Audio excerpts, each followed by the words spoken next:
নমস্কার বন্ধুরা, আমার রান্নাঘরে আপনাদের সবাইকে স্বাগত। আজ আমার রান্নাঘরে বানানো হচ্ছে দুপুরের লাঞ্চ মেনু, যেগুলো আপনাদের সাথে সবকটাই শেয়ার করব। তো চলুন দেখে নেন কি কি লাগছে। এখানে নিয়ে নিয়েছি আমি পেঁয়াজ, আর লাগছে 4খানা ডিম। আমাদের বাঙালি বাড়িতে ডিমটা হলো একদম রোজকার দিনের রেসিপি, তাই আজকে আমি নিয়ে এলাম, যেটা আমার খুব পছন্দ এবং ছোটোবেলা থেকে আমি এই ডিমের রান্না খেয়ে এসেছি। আর আমি বিয়ের পর এই রান্নাটাই একমাত্র খুব ভালো জানতাম, সেই জন্যে আমার কাছে এই রান্নাটা খুব সহজ লাগে এবং খেতেও খুব ভালো লাগে।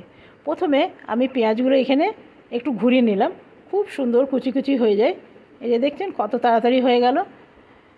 এগুলো আমি কিছুটা সবজির মধ্যে ইউজ করব, আর কিছুটা আমি ডিম ভাজার মধ্যে ইউজ করে নেব।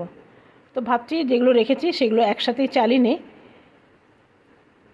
এগুলো একটু ঘুরিয়ে নেব। এটা আমার হয়ে গেল। এরপরে এক একটা ডিম আমি এখানে ফাটি ভেজে নেব। তবে এই গোটা ডিমের তরকারির চেয়ে এই ডিমের আমলেটের তরকারিটা ভীষণ ভালো লাগে, কেন কি ডিমের মধ্যে সব ঝোল, নুন, লঙ্কা সব ঢুকে একদম রসগোল্লার মতন ফুলে ফুলে ওঠে, তার কারণে আমার বেশ ভালো লাগে। আর বিয়ের পর না আমি এই রান্নাটাই একমাত্র খুব ভালো পারতাম বলতে পারেন, এবং সবাই খুব পছন্দও করতো। তো চলুন এরপরে এক এক করে আমি ভেজে নিই। এইখানে নিয়ে নিয়েছি একটা ছোট্ট প্যান। এই ছোটো প্যানটা খুব কাজের, আপনাদের বাড়িতে যদি না থাকে একটা এরকম কিনে নেবেন। এটার দাম বেশি নেয়নি, প্রায় 200 টাকার মতন দাম নিয়েছিল। এটার মধ্যে কাটবো না, এমনি গোটাগুলোই আমি ভেজে নেব। ডিমের আমলেটটা হয় না, এবারে বড় প্যানে করলে না ওটা মধ্যেখানে কাটতে লাগে, বেশি ছড়িয়ে যায়। তো সেই জন্যে আমি নিয়েছি ছোট্ট একটা প্যান, আর এর মধ্যে আমি দিয়ে দেবো আর একটু পেঁয়াজ, আরেকটা ফাটি নিলাম। এই একটা একটা করে আমি 4টেই ভেজে নেব। তো দেখুন এগুলো খুব সুন্দর করে ভাজা হয়ে যায়। এটা একটা সুবিধাও আছে, এটা ননস্টিক হচ্ছে। ননস্টিকে যে কোনো জিনিস ভাজলে খুব তাড়াতাড়ি ভাজাও হয়ে যায়, আর তেলটাও খুব একটা লাগে না, খুব নামমাত্র তেল দিয়েও কাজ হয়। এটা একটু ভালো করে দুটো খুন্তি দিয়ে একটু পাল্টে নিই, ব্যাস। আরেকটা আমি সেম প্রসেসেই ভেজে নেব।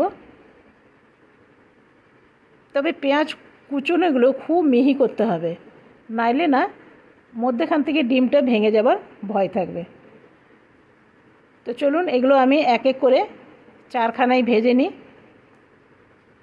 এটা আমার ভাজা হয়ে গেল। যা রাখতে গিয়ে কীরকম যেন হয়ে গেল। আরেকটা আমার ভাজা হয়ে গেল, আরেকটা আমি দিয়ে দিয়েছি, ওইটা ভাজা হোক। ততক্ষণ আমি একটু টমেটো এর মধ্যে গ্রেট করে নেব। এমনি একটা গ্রেটার অবশ্যই সবাই কিনে নেবেন, এটা আমি অ্যামাজন থেকে নিয়েছিলাম। এমনি লোকাল দোকানেও পাওয়া যায়, লোকাল মার্কেটে। 1-2বার চালিয়ে নিলেই খুব সুন্দর মিহি হয়ে যায়। দেখছেন কী সুন্দর মিহি হয়ে গেল। এরপরে কড়াইয়ে দিয়ে দেবো খুব সামান্য তেল। এই ডিমের রান্নাটা খুব ঝটপট হয়, তবে অনেকেই জানেন তো ডিম খেতে বেশি পছন্দ করে, বিশেষ করে বাচ্চারা যখন ছোট থাকে তাদের মাছ টাচে কাটা টাটার ভয় থাকে, সেই ক্ষেত্রে ডিমটা দিলেই ভালো হয়। আমার যখন 2 ছেলেই ছোট ছিল তখন এই ডিমের রান্নাগুলো বেশি আমি করে দিতাম, কেন মাছটা আমারই দিতে ভয় লাগতো, এত কাঁটা ফাটা থাকতো না। যতই ভালো করে বেছে দেন তবু যেন মনে হয় একটা দুটো রয়েই গেছে। এগুলো দেখুন পেঁয়াজ কুচি দিয়ে দিলাম, টমেটো কুচি দিয়ে দিলাম, দিয়ে ভালো করে একটু ভেজে নেব। এর মধ্যে বেশি মশলা না দিলেও চলে। আমি দিয়ে দিলাম 1 চামচের মতন ধনে গুঁড়ো, দিয়ে দিলাম একটু সবজি মশলা, দিয়ে ভালো করে আর একটু কষিয়ে নেব। তো মোটামুটি এটা কষানো হয়ে গেছে। এরপরে দিয়ে দেবো একটু হলুদ, আর দিয়ে দেবো নুন। বেশি নুন দেবো না, কেন ডিমের মধ্যেও আমার নুন দেওয়া আছে। এর মধ্যে দিয়ে দিলাম একটু কাশ্মীরি লঙ্কা গুঁড়ো। তো কাশ্মীরি লঙ্কা দিলে না একটুখানি কালারটা ভালো আসে। আর সকালে আমি জলখাবার বানিয়েছিলাম, তারই একটা আলু বেঁচে গেছিলো, তো ভাবছি এর মধ্যেই দিয়ে দিই, তাহলে ভালোই হবে। এটা না দিলেও চলে, একদম অপশনাল। আমার বাড়িতে ছিল, সকালে জলখাবার করেছিলাম, একটা রয়ে গেছিলো। এমনি যখন রয়ে যাবে, যে কোনো তরকারি করবেন না, এর মধ্যে দিয়ে দেবেন। তো এটা আমার হয়ে গেছে। ডিমগুলো এখনই দিয়ে দেবো, তাহলে খুব সুন্দর রস ঢুকে যাবে। সবকটা এক এক করে দিয়ে দেবো। আর খুব ডিমগুলো হার্ড করে ভাজবেন না, খুব ডিমগুলো হার্ড করে ভাজলে কালারটা ভালো আসে না, আর খেতেও ভালো হবে না। রসও এত ভালো করে ঢুকে না। দেখছেন কি সুন্দর হয়েছে। আর এর প্রত্যেকটার মধ্যে রস খুব সুন্দর ঢুকে যাবে। তবে আমার বাড়িতে ধনেপাতা একদমই নেই, থাকলে না আরও ভালো হতো। তো এটা আমার হয়ে গেছে, এরপরে আমি এটাকে নামিয়ে নেব।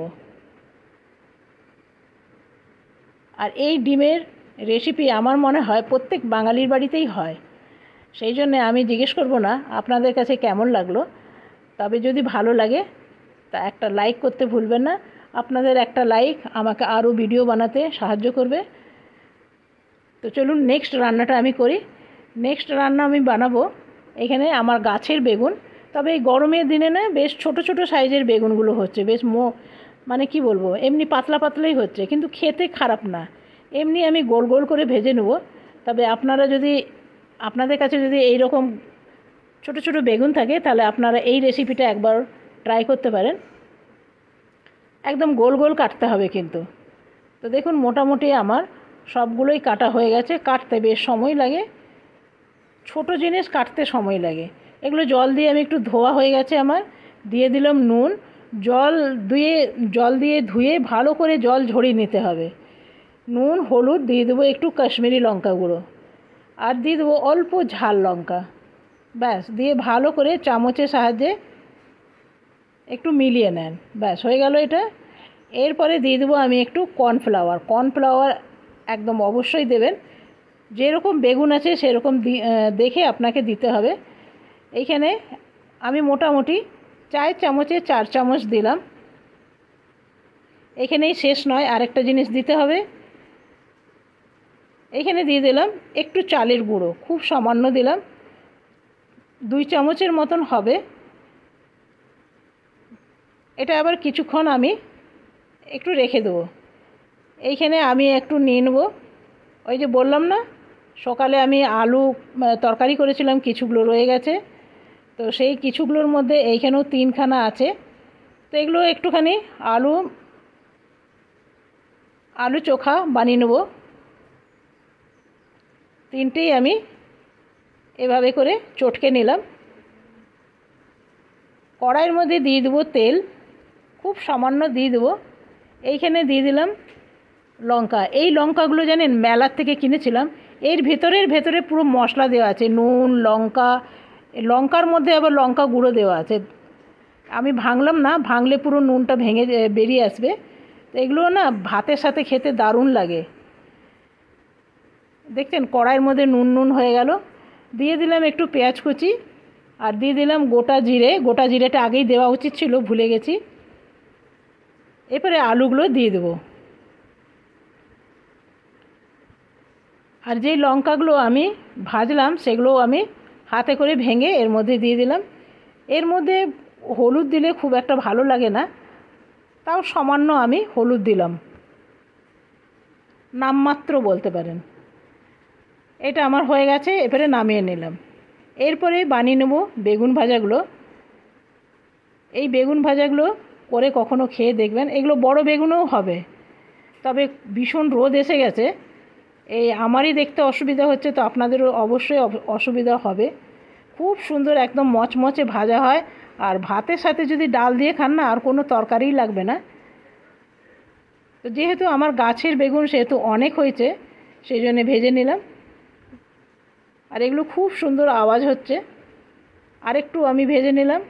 আর 2খানা মশলা লঙ্কা রেখে দিলাম ভাতের সাথে খাবার জন্যে। এবারে আমি ভাতটা প্লেটিং করে নিই। আর এই যে সেই বেগুন ভাজা, আমাদের বাড়িতে সবাইকার ভীষণ পছন্দ এই বেগুন ভাজাগুলো। আপনারা এরকম করে বানিয়ে দেখবেন, তেলটা ভীষণ কম লাগে। এই যে 2খানা লঙ্কা আমি রেখে দিয়েছি, এগুলো ভাতের সাথে দারুণ লাগে খেতে। এই যে নিয়ে নিয়েছি একটু আলু সেদ্ধ, এই লঙ্কা দিয়ে মাখা। এর সাথে আর কিছু লাগবেই না, এই দিয়ে ডাল দিয়ে ভাত খাওয়া হয়ে যাবে। তবে ডিমের তরকারি আমাদের ঘরে সবাইকার খুব পছন্দ, সেই জন্য একটু ডিমটা বানিয়ে নিলাম। ব্যাস, এখানে দিয়ে দেবো, যেহেতু গরমকাল, একটু টক দই।